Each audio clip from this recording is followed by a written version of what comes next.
Welcome back to Incremental, the continuous improvement podcast. This is episode 100. Huzzah. Kind of cool. This is our practice edition where we take lean improvements we've made throughout the week and tie them back to lean principles. I'm Uriel Eisen of Austere Manufacturing. And I'm Devin Bedoni of Lichen Precision. You got a quote for us? The most effective way to improve productivity is to eliminate work. Mic drop.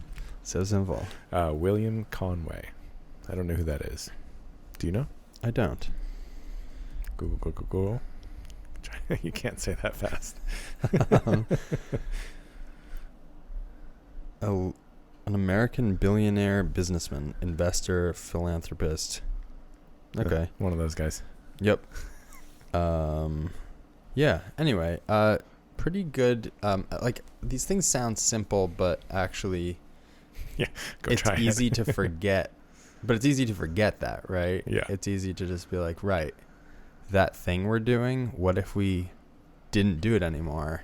Right. Is that possible? What is preventing us from doing that? Yeah. Well, it's also actually hard to do that. Not even just like contemplating Yes. it, but then it's like when you get to the like after the contemplation and the openness to the concept, Right. like let's use a computer without a mouse. You're like, cool idea. Right. That's complicated.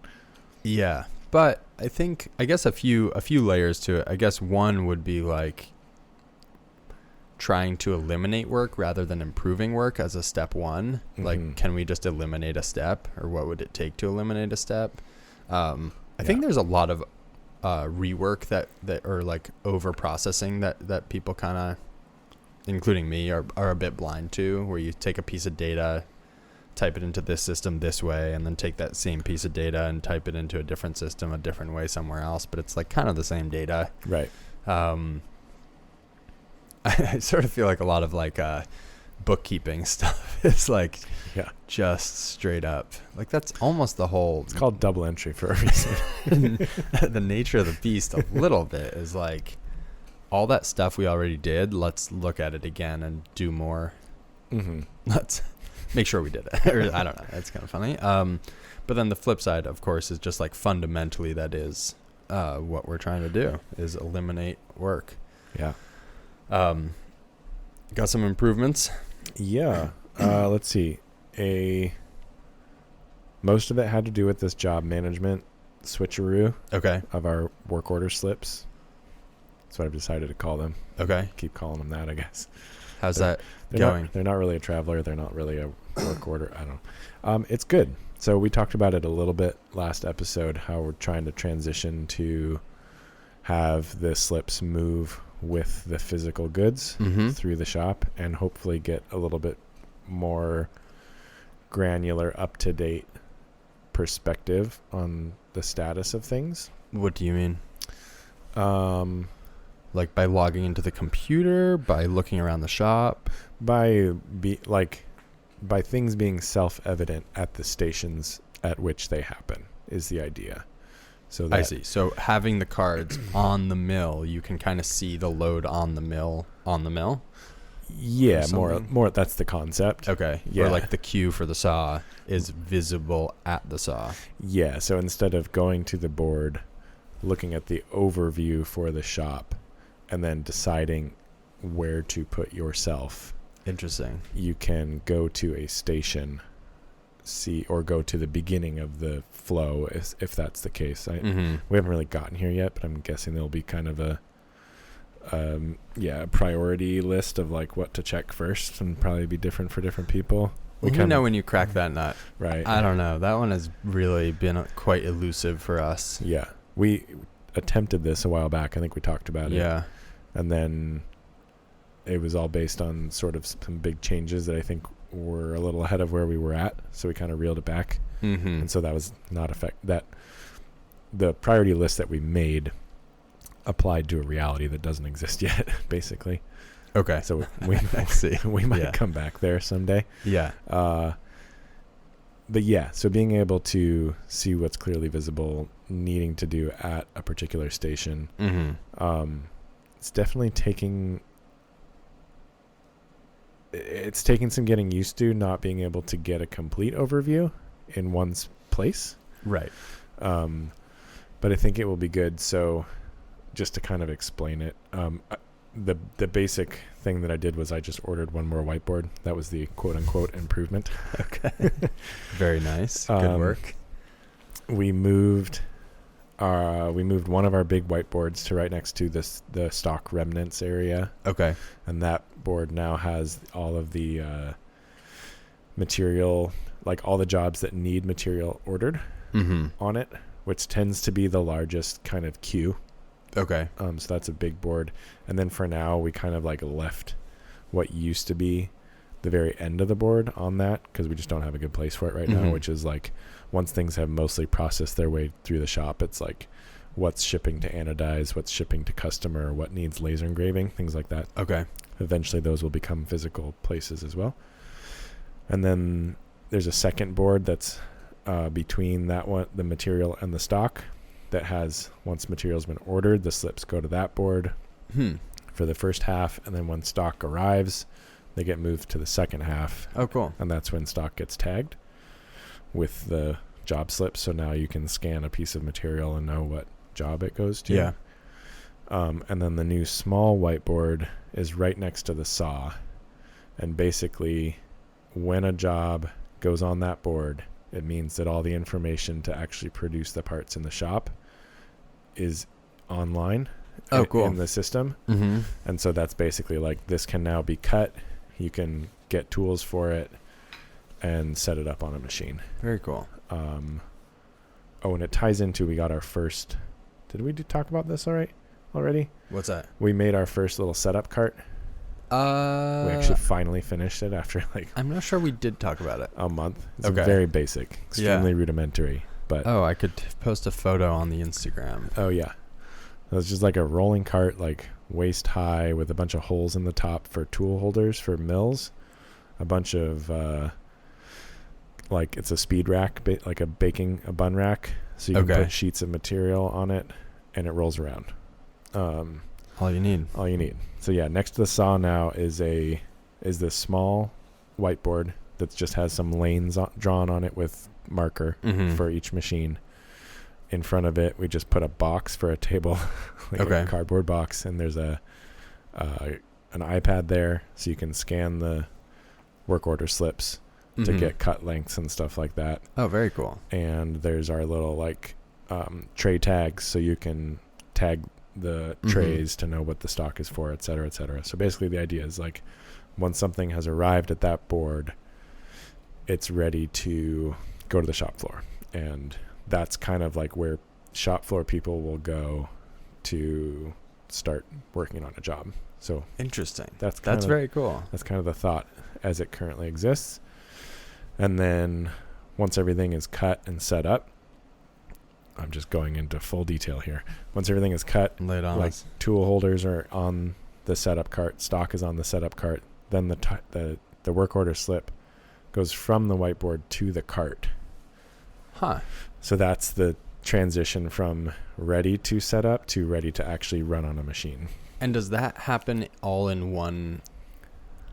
Oh, not the main board. This is that sub board. Yeah. So it lives there. You're sort of populating the cart. Yeah. What happens if you get halfway through populating a cart? I don't know. We haven't worked out the details yet. Interesting. Yeah. And then at some point it moves to the cart. Then it moves to the machine. Then the cart goes to the machine. Okay. And then once everything from the cart goes, tool holders go into the machine and stock goes onto the workstation, then the work order slip goes onto a little sticker I put on the front of the machine that's like one for proof out and one for running. So you can sort of see status there. And then one thing we're trying now is if it's during proof out and needs an edit, the operator just takes the work order slip and brings it to the programming station. Very cool. To be programmed. Yeah. And then it can get, when it's done being programmed, it goes back to the machine as an indicator that it's ready to, that the edit has been made. And is that a separate lane than programming a job? That is for at the programming station? Yeah. Yeah. So what I did, I just like got a piece of flat bar. Yep. And just like clamped it above my computer. Mm-hmm. And so on half of it, I wrote like programming queue, and on the other half is edits, so they can just get stuck there. That's awesome. I mean, it's so funny, like hearing you describe this, all these things are really, I mean, kind of stupid and basic and simultaneously just so majorly impactful.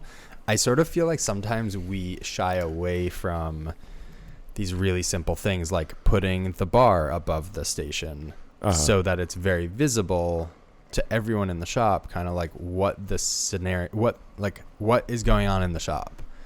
And like that cart is very basic, and you can do all of that stuff sort of without the cart, but having the cart, and you had a little piece of metal on it so you can magnet the cart to it. Like all those little details kind of make the whole system work well. And all of this is sort of a big like arts and crafts project of like moving little pieces of paper around the shop. Right. And yet they outstrip very fancy software in some time ways. and time again. Yeah. They definitely have their limitations, which I mean, this is, I think Right. you're sort of solving that with the barcode scan, with the QR code scan. Yeah. Where now all your data can live on a piece of paper in a funny way. Travel with it or something. Mm-hmm. But yeah, it's funny. I've been watching some shop tours of different factories in Japan. Yeah. And there's this very weird aesthetic that I don't know how to describe it exactly. It's not minimalist. In fact, it's very, like, there's a lot going on. Yeah. But it's very simple in a funny way. There's a lot of, like, colorful signs. And yeah. it's funny. No, it reminds you of, like, a nursery in a funny way. Yeah. Yeah, it's like a kids TV show. Yeah. It's like Mr. Rogers kind of. Right. It's like very colorful and basic and like friendly big block writing. Right. Yeah. And like arrows on the floor in like big arrows with painted areas and like not a ton of technology necessarily. Right. Because it turns out to just work very well. Once you have it figured out. Yeah. Yeah. Yeah. And to be totally blunt here, like this is very much a work in progress, and there's certainly confusion happening, and right. Like I'm finding myself getting confused because I keep forgetting that I've like moved like the programming queue like the next up to my own station. So I'll like walk over to the board and be like, oh, really? Is that the next one? And I'm like, oh no, it's that one. Yeah. That makes sense. Yeah. Little things like that where it's like I'm used to seeing status by where something is on a board, and now like learning to think about status by where something is in physical space is different. Yeah, I feel like you're going to run into a bunch of new challenges for sure. Yeah, I think so. I mean, always, right? Like, that's the goal. They're gems, I hear. They tell me. Problems are gems. Nice. I felt pretty proud of the box to make a table. Yeah, that's a big box. I know it was a good big box. I was like, oh, it's a good thing we got this year. Nice. I've been like going back and forth for like a couple weeks on like, do I order a bunch of maker pipe? Do I whatever? And then I like walked in and I was like, I'm going to flip that box upside down. That's great. Yeah, that's way cheaper. I don't think it'll be a forever solution, but maybe. We'll see. Yes. When you want to move shops, you just flip it over, put everything in it. That would be hilarious if you just made everything out of plywood boxes with wheels on. Yeah. Just pack up, roll out. I have this is funny. So we've been experimenting with inserting pins. Oh, sorry. Was there more to that system? It's a complex system, but it's very interesting. Not that's done yet. We have other ideas for things that are going to happen, but they haven't happened yet. Yeah. I feel like this is definitely the episode of things that have happened. Yeah. That's what I try to do. I try to never put stuff on here that's like, we're working on this. It's like, no. What have you done? I've also been trying to cool my jets on like overspending and like have a little patience and be like, let's try this out. And, Yeah. It's very easy to be like, this got the whole system figured out. I'm just going to buy all the stuff and we're going to do it. And it's exciting. It's exciting to buy like a few $1,000s of gear. Yeah. And it can until be, you get to the end of the year. I think it can, yeah, right. That's exciting in a different way. That's true. It can be really frustrating too, I think, especially for everybody having to work within the systems to have things sort of halfway done. Yeah. So that is highly motivating to try and get it completed. But yeah, trying to be more like strategic about which pieces are like absolutely critical right now. That's cool. Yeah. I read something in a book that was basically, and I don't know if this is true, but that Toyota measures things in seconds and pennies. Uh-huh. I thought that was an interesting idea. Like they're notoriously frugal, right? Right.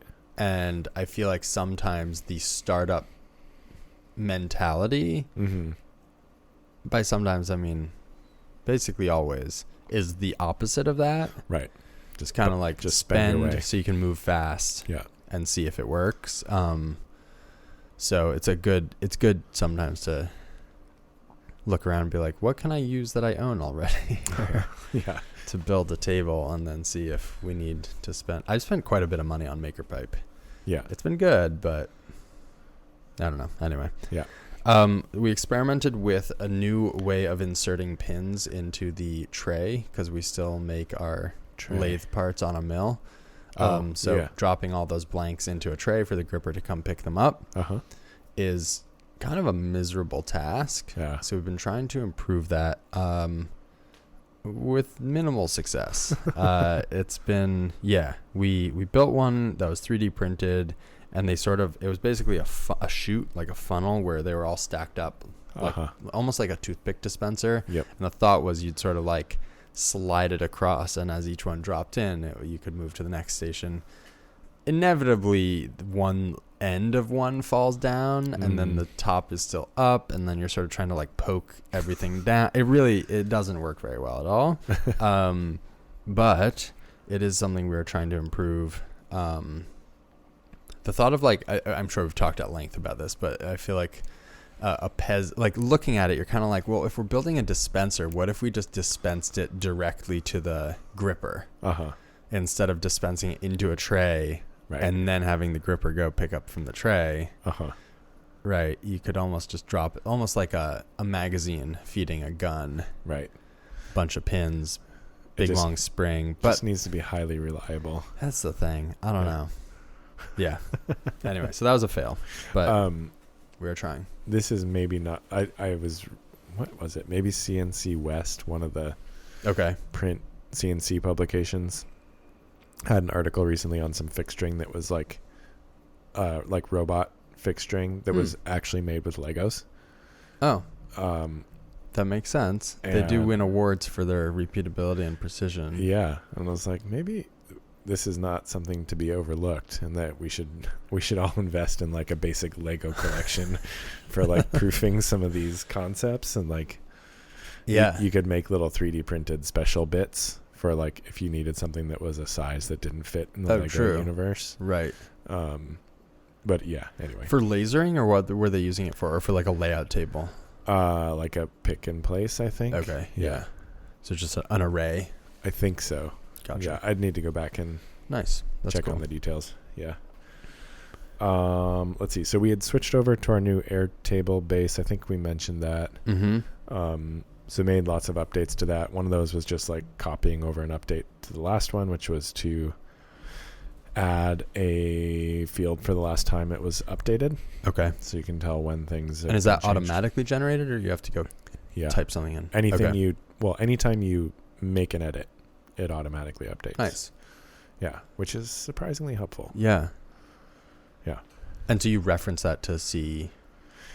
It's just a good, like, is this the current code? Gotcha. Yeah. Is this the tool list that I uploaded 5 minutes ago, or is this one that hasn't been refreshed since yesterday, kind of a thing? Right. Yeah. So it's sort of version control. Yeah, exactly. Nice. I made a new email template for onboarding wholesale accounts. Oh. So it was something I found myself, I kept typing out sort of the same email, and so I finally updated just made a new template. So that was a win. Made me. It was in writing that I was thinking about kind of leverage, is sort of like writing an email versus writing a template. Yeah. Very similar, but also very different. Yeah.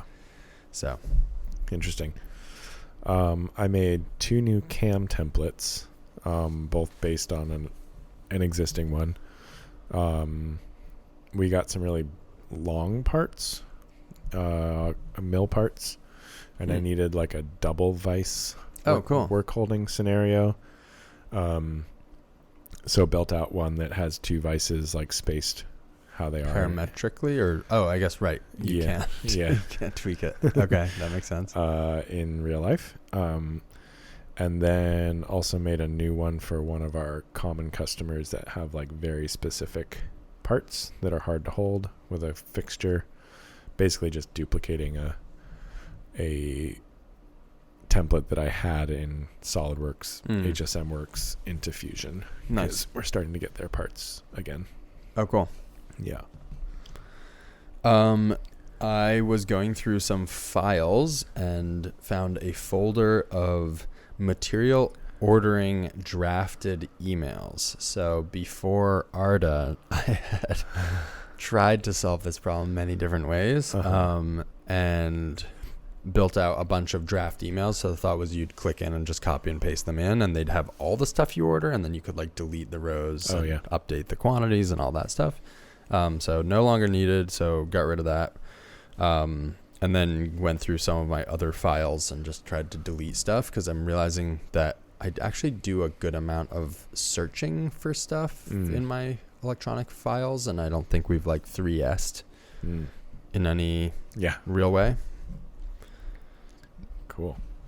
My last one is we got barcode scanners for each workstation at each machine. Did you go eBay, or did you just bite the bullet? And I bet I did both. Okay. So yeah, the barcode scanner purchase has been a mild saga. So we got the initial one from Amazon, which was great until it stopped working completely. Then we got 5 from eBay, 2 of which worked. Great. But this is hilarious. Well, one of them was, I ordered 4 of the same one. I got an email from the person who was selling them. They were like, actually, this 4th one's different than the others. Do you still want it? And like, by the time I saw it, he had like already sent it. I was like, whatever. So that one wasn't a 2D scanner, so it wouldn't do QR codes. The 2 that did work, wouldn't scan 1D codes, so you couldn't reconfigure them. Wow. Yeah, we couldn't figure out how to reconfigure them to... Fascinating. To correctly... Because the configuration happens with the barcode? Yeah. You scan barcodes to reconfigure it. Yeah, so... I wonder if you could just read that text and convert it to a QR code and then scan it as a QR code. Maybe. I have no idea. That ship has sailed in this case. We returned them and just bought the same ones that you have on Amazon, which we discovered is a discontinued model. Okay. So they're actually pretty affordable right now. Oh. Or I don't know about right now, but they're like $85. Instead of like $120? Maybe something like that. Okay. But they're everywhere. It's like I was at the post office and I was like, oh, sick barcode scanner you got there. That's the same one we have. What's your configuration on that bad boy? Yeah. But yeah, hopefully, that was kind of a linchpin in this whole system, is being able to actually get the information when you need it, where you need it. Yeah. Totally. So we still need to get another iPad, I think, for at our tool station. Right now we have one at the saw. That's kind of like the saw material ordering, everything in that zone iPad. But I can see that as we have more setup carts and more setups are happening simultaneously, that's going to be a problem. Interesting. Yeah. Potentially might need one for each machine, kind of a thing. Yeah, it seems like kind of the more the merrier at some point, but maybe kind of get into that slowly. Yeah. Also, I'm not sure if I mentioned this, we had ordered like a Samsung tablet first. What was the issue? Oh yeah, it would not run the Airtable mobile app at all. Like just whoa. Yeah. Not powerful enough? I don't know, just like opened and like would go to sign in and then a wheel would spin for That'll do it. forever. And talked with you, talked with Andrew Henry, and it was like, yeah, just get iPads. They just work. Interesting. And so far it's been good. Nice. Yeah. Also good deal on those on Amazon for the, what is it, the iPad 10? No, whatever one you have. Okay. It's like 1 or 2 generations back. Yeah. It's like $250. Yeah. That's what we bought. Yeah. The camera's horrible, but Right. good enough. Yeah. Well, good sort enough. of. Good We've enough tried to scan a QR code. Yeah, exactly. We've tried to use it for like making training videos and stuff. It's just not that good. Wait, is yours broken or is it just we're a bad generation? I think part of what you're saving money on is the camera. Like the cameras are not as good as iPhones in general. Yeah. And then that is like their base model of back then. Okay. So it's like sort of times a few, Yeah. And then also it's weirdly like that one, because it's stripped down, only has I think 1 camera, and a lot of iPhones and stuff and Sure. iPads have 2 or 3 or 7 or whatever we're up to. And normally one is high zoom and one is low zoom, and for some reason ours is like 2x, so it's way zoomed in, so you sort of have to step way back. In my shop that's a challenge. But it's just annoying because it's easy to get closer to something in this context. And with sound it's better to be closer because we don't have like a lav mic or something. These are all solvable problems, but Right. really I don't using know if it's the same with ours. Oh, really? Yeah. Is it more like when you turn on the camera on your phone? I think so. Yeah. You Okay. can scan a QR code like 6 inches away. I'll have to check again. Huh. Maybe it is defective. Anyway. Good deals. Yeah. Besides that, I feel like we've done a lot of improvements that just didn't make it in here because it's been a bit of a thrash.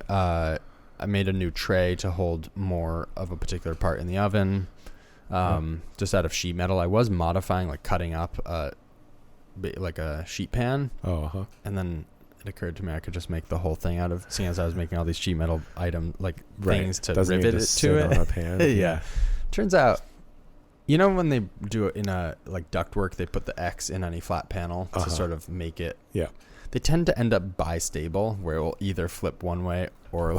Yep. So this does that. So I might rivet it to something, but it was worth an attempt.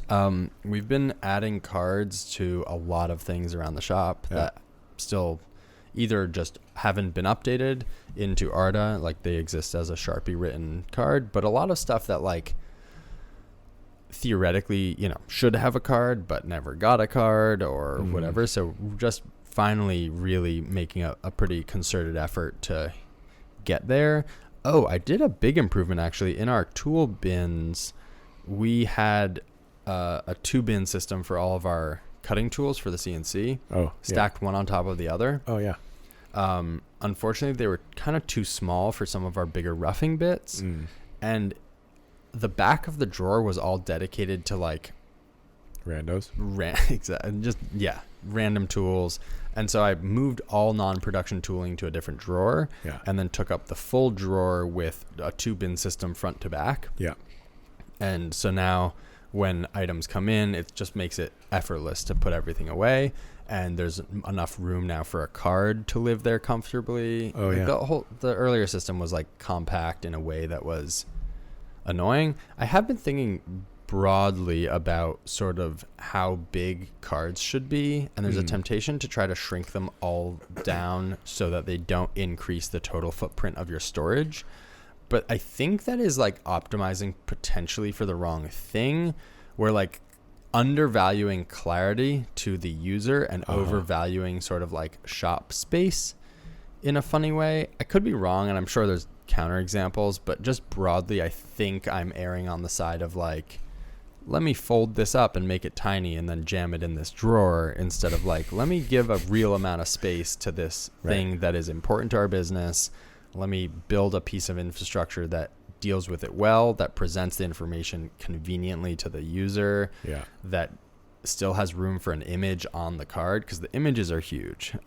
We've been trying to roll that out. And it just makes, I don't know if we talked about this on the podcast. I don't think so. Oh, okay. We talked about visual controls. But Yeah. that was in my world. I don't know if we talked about it in Arda. Oh yeah, so we did this install, and because we were doing an install for another company, I was like, bring my A game. It's like the cobbler's kids have no shoes type thing.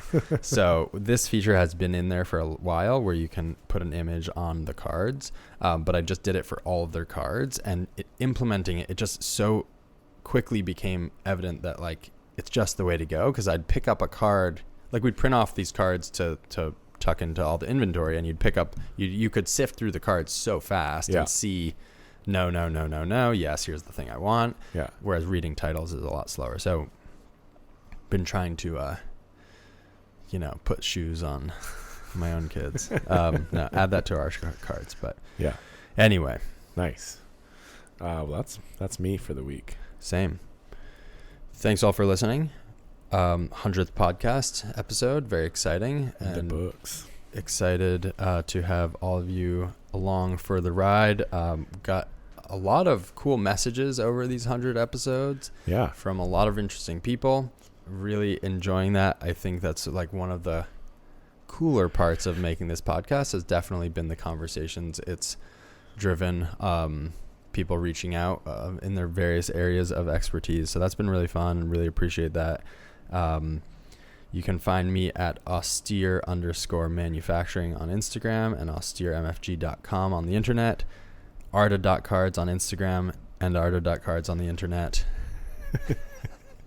You can find me at lichen_MFG on Instagram, lichenprecision.com on the internet, the pod at incrementalci on Instagram, and we have a Patreon. Check it out. Do it. We'll talk to you soon.